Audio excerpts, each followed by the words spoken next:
जब हम समझ लें कि उनकी टेक्नोलॉजी क्या है, फिर हम फॉलो करें कि हमें क्या चाहिए क्या नहीं चाहिए। अब हम लोगों ने आज की दुनिया में ऐसे ही एक ब्लाइंडली उनको फॉलो करना शुरू किया। आखिरी बात पे आ रहा हूं, वो है आईटी सेक्टर, इंफॉर्मेशन टेक्नोलॉजी। ये इंफॉर्मेशन टेक्नोलॉजी अपने देश में से आया हुआ कॉन्सेप्ट नहीं। इंफॉर्मेशन का कॉन्सेप्ट तो हमारे यहाँ, लेकिन इंफॉर्मेशन को टेक्नोलॉजी की तरह से इस्तेमाल करना वो अपने यहाँ का कॉन्सेप्ट नहीं। हमारे यहाँ तो इंफॉर्मेशन फ्री फॉर ऑल, हमारे यहाँ तो सवाल ही नहीं उठता कि हम उसको इस तरह से इस्तेमाल करेंगे। यूरोप ने उसको सोचा और किया और उसमें से कुछ रास्ता निकाला। तो ये पूरी की पूरी जो कंप्यूटर इंडस्ट्री है या ये जो सॉफ्टवेयर आप कहते हैं, ये इसी में से निकला हुआ इलाका है। अब इसमें जब हम गए तो हमने क्या मान लिया कि ये इंफॉर्मेशन टेक्नोलॉजी जो यूरोप ने निकाला या अमेरिका ने निकाला वो उनकी जरूरत की चीज हो सकती है। हालांकि मैं उनसे भी कहता था कि ये तुम्हारी जरूरत की चीज भी नहीं है। मेरी कई बार बहस हुई इस विषय पे। हालांकि मैं खुद इलेक्ट्रॉनिक्स का आदमी हूं, कंप्यूटर का आदमी हूं, लेकिन मैं कहता हूं कि ये उनके भी जरूरत की चीज नहीं थी, लेकिन उन्होंने किया। और उनका कहना ये है, और वो ठीक ही है, वो ये कहते हैं कि जब दुनिया में कुछ देशों के पास बिलियंस ऑफ डॉलर हो जाए, ट्रिलियंस ऑफ डॉलर हो जाए, सरप्लस हो जाए, हमें मालूम नहीं कि हमें क्या करें, तो कुछ तो करना चाहिए। तो ठीक है, चलो इसमें हम लगाते हैं। तो यूरोप में और अमेरिका ने ये जो इन्वेस्टमेंट किया, ट्रिलियंस ऑफ डॉलर का इन्वेस्टमेंट उन्होंने जो आईटी इंडस्ट्री में किया, वो इसी में से निकला। फिर उन्होंने कहा कि अच्छा ठीक है, कोई भी काम हम करेंगे तो कंप्यूटर की मदद से करेंगे। अब वो काम आप हाथ से भी कर सकते हैं, लेकिन उन्होंने कहा नहीं, हम सब कंप्यूटर की मदद से करेंगे। हमारी सारी सर्विसेज को कंप्यूटराइज कर देंगे, हमारे पूरे प्रोडक्शन को कंप्यूटराइज कर देंगे, हमारे पूरे सिस्टम को हम कंप्यूटराइज कर देंगे। तो आपको कुछ तो करना होगा। अमेरिकन गवर्नमेंट ने 3.7 ट्रिलियन डॉलर का इन्वेस्टमेंट किया इस आईटी में। और जब इन्वेस्टमेंट हुआ तो अमेरिकन पार्लियामेंट में डिबेट हुई। अब डिबेट हुई तो वो डिबेट यहां तक पहुंची, कई सेनेटर्स ने ये सवाल उठाया कि हम इतना ह्यूज इन्वेस्टमेंट कर रहे हैं जिस इंडस्ट्री में, उसका उपयोग क्या हमारे देश में, ये कई लोगों ने सवाल उठाया। तो फिर अमेरिकन पार्लियामेंट में बार बार उसका ये जवाब दिया गया कि देखिए, अगर ये डेवलप होता है तो हम हमारी सारी एक्टिविटी कंप्यूटर के माध्यम से करना शुरू कर देंगे। हमारे बैंकिंग उसमें चले जाएंगे, इंश्योरेंस उसमें चले जाएंगे, सर्विस का सेक्टर चला जाएगा, एजुकेशन उसमें चला जाएगा, हमारा पूरा एडमिनिस्ट्रेशन उसमें चला जाएगा, वगैरह वगैरह ये सब।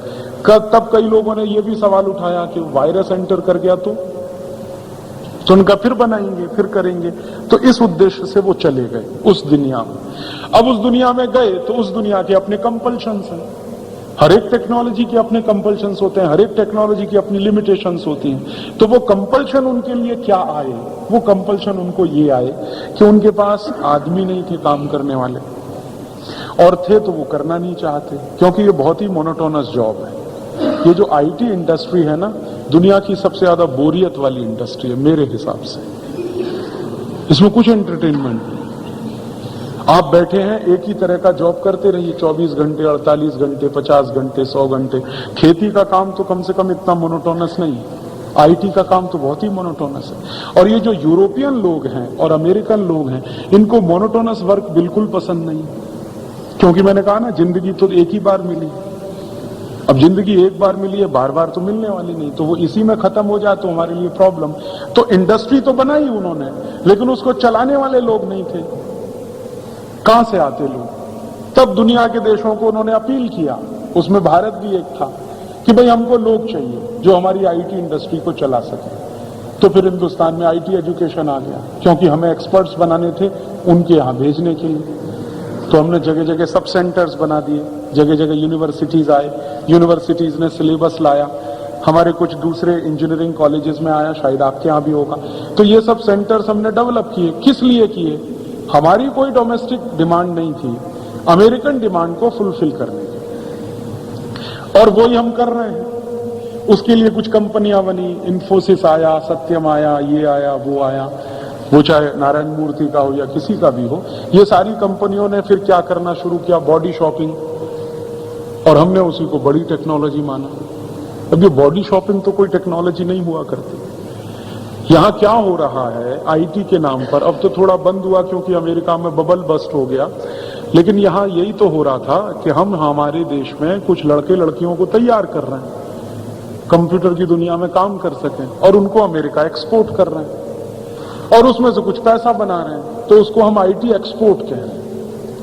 एक बार मेरी बहस हुई ये सत्यम कंपनी के कुछ अधिकारियों से, कहने लगे हमारा इतना आईटी एक्सपोर्ट है। मैंने कहा आईटी एक्सपोर्ट का मतलब आपने कोई सॉफ्टवेयर डेवलप किया है, कोई प्रोग्राम बनाया, कुछ आप बेच रहे हैं, क्या प्रोडक्ट है आपका जो आप अमेरिका में जाकर बेच रहे हैं, किससे आप डॉलर कमा रहे हैं? कहने लगे नहीं हमारे पास कोई प्रोडक्ट नहीं है। तो फिर मैंने कहा आप बेच क्या रहे हैं अमेरिका? तो मैंने कहा हम तो बॉडी शॉपिंग कर रहे हैं। तो मैंने कहा ऐसे कहिए ना कि गुलामों को बेच रहे हैं अमेरिका में ले जाकर, एक्सपोर्ट क्या कर रहे हैं? और आप जानते हैं कि ये अगर आईटी में हमें मास्टर भी होना होता, या हम कभी कल्पना करते, आप में से थोड़े लोग भी जो कंप्यूटर की समझ रखते हैं, वो सॉफ्टवेयर में मास्टरी नहीं होती, कभी हार्डवेयर में होती। लेकिन ये यूरोप और अमेरिका ने क्या किया कि आईटी में उनके पास जो मुख्य था वो रख लिया, हार्डवेयर तो उनके पास रख लिया। दुनिया भर के देशों को कहा कि तुम सॉफ्टवेयर में जाओ, हार्डवेयर में मत जाओ। तो हमारे यहां क्या हुआ, जितने भी टेक्नोलॉजी पार्क बने, चाहे बंगलौर का हो, चाहे मुंबई का हो, चाहे हैदराबाद का हो, चाहे दिल्ली का हो, आपने कभी सुना हार्डवेयर पार्क बना हमारे देश में? कोई एक। सब सॉफ्टवेयर पार्क ही बने हैं ना। और सॉफ्टवेयर पार्क से माने कंप्यूटर में काम करने वाले कुछ लोग चाहिए, कुछ लेबर चाहिए, कुछ श्रमिक चाहिए। जैसे दूसरी मशीन पे काम करने वाले, वैसे कंप्यूटर पे काम करने वाले। उसके डेवलपमेंट का काम जितना होगा वो सॉफ्टवेयर की तरफ जाएगा। और कंप्यूटर बनाना है या कंप्यूटर में मास्टरी करनी है तो हार्डवेयर में जाना पड़ेगा। वो तो हमारे यहां हुआ नहीं और होने भी नहीं दिया उन्होंने। हमारे यहां एक सेमीकंडक्टर कॉम्प्लेक्स बनाया था भारत सरकार ने चंडीगढ़ में, वो आज तक नहीं चालू होने दिया इन लोगों ने। एक बार चालू भी हो गया तो आग लगवा दिया उसमें, बिल्कुल साजिश के साथ आग लगवा दी। मेरे मित्र उसमें काम करते, वो बता रहे थे कि अमेरिका यूरोप बिल्कुल नहीं चाहता कि हिंदुस्तान में कोई सेमीकंडक्टर कॉम्प्लेक्स चले और हम चिप्स बनाने में सेल्फ सफिशिएंट हो जाए, तो हो सकता है हम मास्टरी कर लें उस विषय पर। उनको डर लगता, तो उन्होंने क्या भारत सरकार से साजिश कर करके पहले तो चालू नहीं होने दिया, और एक बार चालू हो भी गया तो आग लगवा दिया उसमें, और वो आज तक दोबारा फिर से ओपन नहीं हो पाया। तो उस दिशा में तो हम गए नहीं। हमने क्या माना कि ये सॉफ्टवेयर के नाम पर जो हम बॉडी शॉपिंग कर रहे हैं वो ही हमारे लिए बड़ी टेक्नोलॉजी है। तो अंधाधुंध हिंदुस्तानी लड़के लड़कियों को हमने अमेरिका भेज दिया। और मुझे बहुत दुख हुआ पिछले 2-3 सालों में जब मैंने ये सुनना शुरू किया कि अपने देश में इलेक्ट्रॉनिक्स का इंजीनियर अब सॉफ्टवेयर में जाना चाहता है। काहे के लिए भाई? इलेक्ट्रॉनिक्स कोई छोटी चीज तो नहीं, ये सॉफ्टवेयर तो बहुत छोटी सी चीज है। कहां फंस गया? मैंने देखा मैकेनिकल इंजीनियरिंग वाला कोई विद्यार्थी, वो चाहता है कि मैं साहब कुछ कंप्यूटर कोर्स कर लूं और अमेरिका चला जाऊं। दिमाग खराब हुआ है क्या? काहे के लिए? मैकेनिकल इंजीनियरिंग कोई छोटी चीज थोड़ी है भाई। या कोई सिविल वाला है, सिविल का है, कंस्ट्रक्शन का है, कहीं का है, इरिगेशन का, किसी का भी है, वो कह रहा मैं भी जाना चाहता हूं साहब अमेरिका। तो ये जो अमेरिका जाने की हमारे दिमाग में भूत सवार हो गया, उसमें हमने क्या किया कि जो ज्ञान हमें हासिल हुआ था 4 साल का अध्ययन करके या 5 साल का अध्ययन करके, बीई किया या बीटेक किया या जो भी किया, उस अध्ययन को तो हमने कूड़ा करके रख दिया।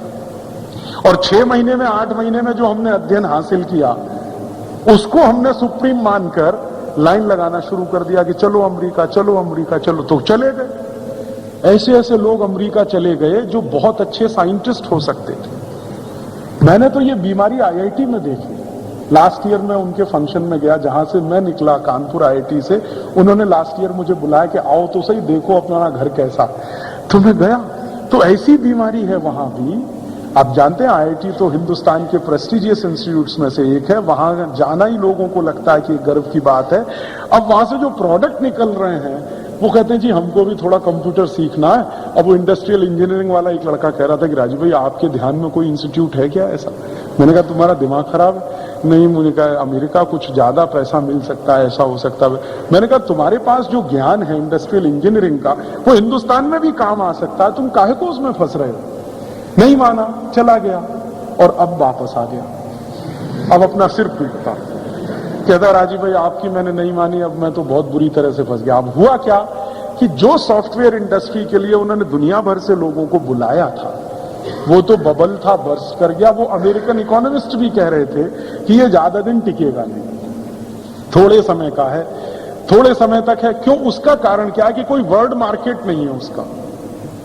अमेरिका में आप थोड़ा मार्केट दे सकते हैं, बहुत अधिक होगा तो यूरोप के 12-13 देशों में थोड़ा बहुत मार्केट है, लेकिन कंज्यूमर नहीं है, यूजर नहीं है आपके। हैं कहां इतने लोग? अमेरिका की टोटल पॉपुलेशन है 27 करोड़, उसमें कितने लोग हैं जिनके काम आने वाली है?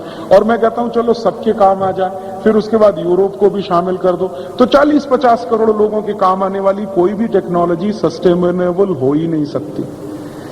वो जब तक उनके काम आ रही है तब तक आ रही है, थोड़े दिन के बाद उसमें जब स्टैग्नेशन आ जाएगा, डेवलपमेंट की गुंजाइश नहीं होगी, तो खत्म हो जाने वाला है। अब दुनिया में 600 करोड़ की आबादी या 700 करोड़ की आबादी में 40-50 करोड़ की आबादी के लिए जो काम आप कर रहे हो वो तो टिकने वाला है नहीं। वो तो अमेरिकन इकोनॉमिस्ट कह रहे थे, वहां के टेक्नोक्रेट्स कह रहे थे कि जब तक चल रहा है तब तक चल रहा है, थोड़े दिन में तो बबल बस्ट करेगा ही, तो कर गया। और वो बबल ऐसा बस्ट हुआ है अमेरिका में, एक महीने में 66,000 सॉफ्टवेयर कंपनीज बंद हुई, एक महीने में 66,000 कंपनियां एक महीने में बंद हुई हैं वहां। पिछले 3 महीनों की मैंने वहां से वो मंगाई है। मेरे कुछ मित्र हैं जो वहां पर रहते थे, अब बेकार हो गए हैं क्योंकि वहां की इंडस्ट्रीज बंद हुई, आईटी इंडस्ट्री, तो अब वो खाली है, तो कुछ काम तो है नहीं, तो दिन भर दूसरी जॉब के लिए भागते रहते हैं, फिर कुछ टाइम रहता, तो मैं उनको पूछता रहता हूं कि भाई जरा रिपोर्ट भेजो। तो पिछले 3 महीने में अगस्त से लेकर अगस्त, सितंबर, अक्टूबर, ये 3 महीने में अमेरिका में 1.22 लाख इंडस्ट्रीज छोटी बड़ी सब मिला के आईटी सेक्टर में बंद हो गई, छोटी बड़ी सब मिला के। और ये जो बड़ी इंडस्ट्रीज है ना, माइक्रोसॉफ्ट और ये पेंटाफोर और ये सब वगैरह वगैरह, इनकी हालत ये है कि ये अपने एग्जिस्टेंस को बचाए रखने के लिए क्या क्या नहीं कर रहे हैं वो आप कल्पना के बाहर है।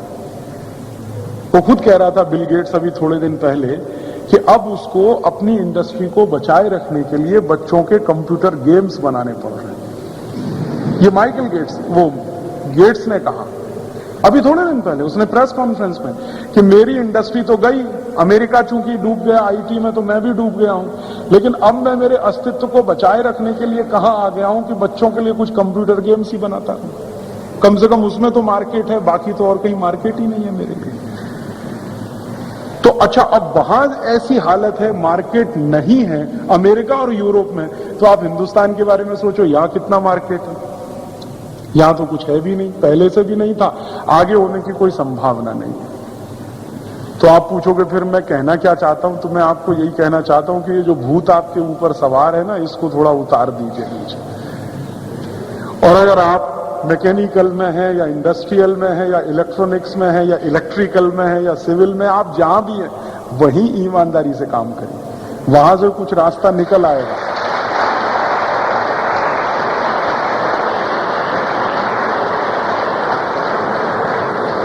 और कम से कम इतनी बात मैं आपको गारंटी से कह के जाना चाहता हूं एज ए इंजीनियर कि मैकेनिकल का दुनिया में कभी भी डिमांड खत्म नहीं होने वाली। और मैकेनिकल वालों ने ताली बजा दी शायद। और दूसरा एक मैं और बता दूं, ये जो इलेक्ट्रॉनिक्स है इसकी भी डिमांड नहीं खत्म होने वाली।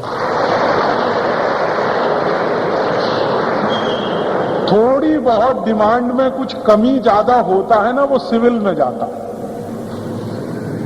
ये जो सिविल है ना, इसमें कभी डिमांड बहुत कम हो जाती है एकदम, तो कभी थोड़ी बढ़ती है। बाकी जितनी भी इंजीनियरिंग की ब्रांचेज हैं, मुझे मालूम नहीं आपके यहां कितनी है, मैंने कुछ एक दिन देखा था मार्केट के हिसाब से ध्यान में, तो ये जो मैकेनिकल है, इंडस्ट्रियल है, इलेक्ट्रॉनिक्स है, पावर इलेक्ट्रॉनिक्स होता है या इंस्ट्रूमेंटेशन हो सकता है, कुछ भी हो सकता है, इनकी डिमांड तो कभी भी कम नहीं होगी। इनकी डिमांड तो कोमोबेश थोड़ी बहुत तो हमेशा ही रहने वाली है। हिंदुस्तान ही नहीं, हमारे आजू बाजू के देशों में भी, वो श्रीलंका हो, चाहे पाकिस्तान हो, चाहे मलेशिया हो, चाहे इंडोनेशिया हो। लेकिन ये आईटी में तो कुछ नहीं है। आप जान लो, इसका भविष्य तो बिल्कुल अंधकार में है।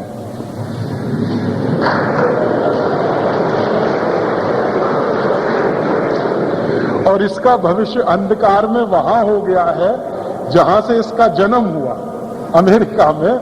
तो दुनिया के देशों की तो आप सोच नहीं सकते। इसलिए ये आईटी के भूत में से निकल आइए आप, और ये फालतू का काम जो आपने शुरू किया है इसको थोड़ा बंद करिए और कुछ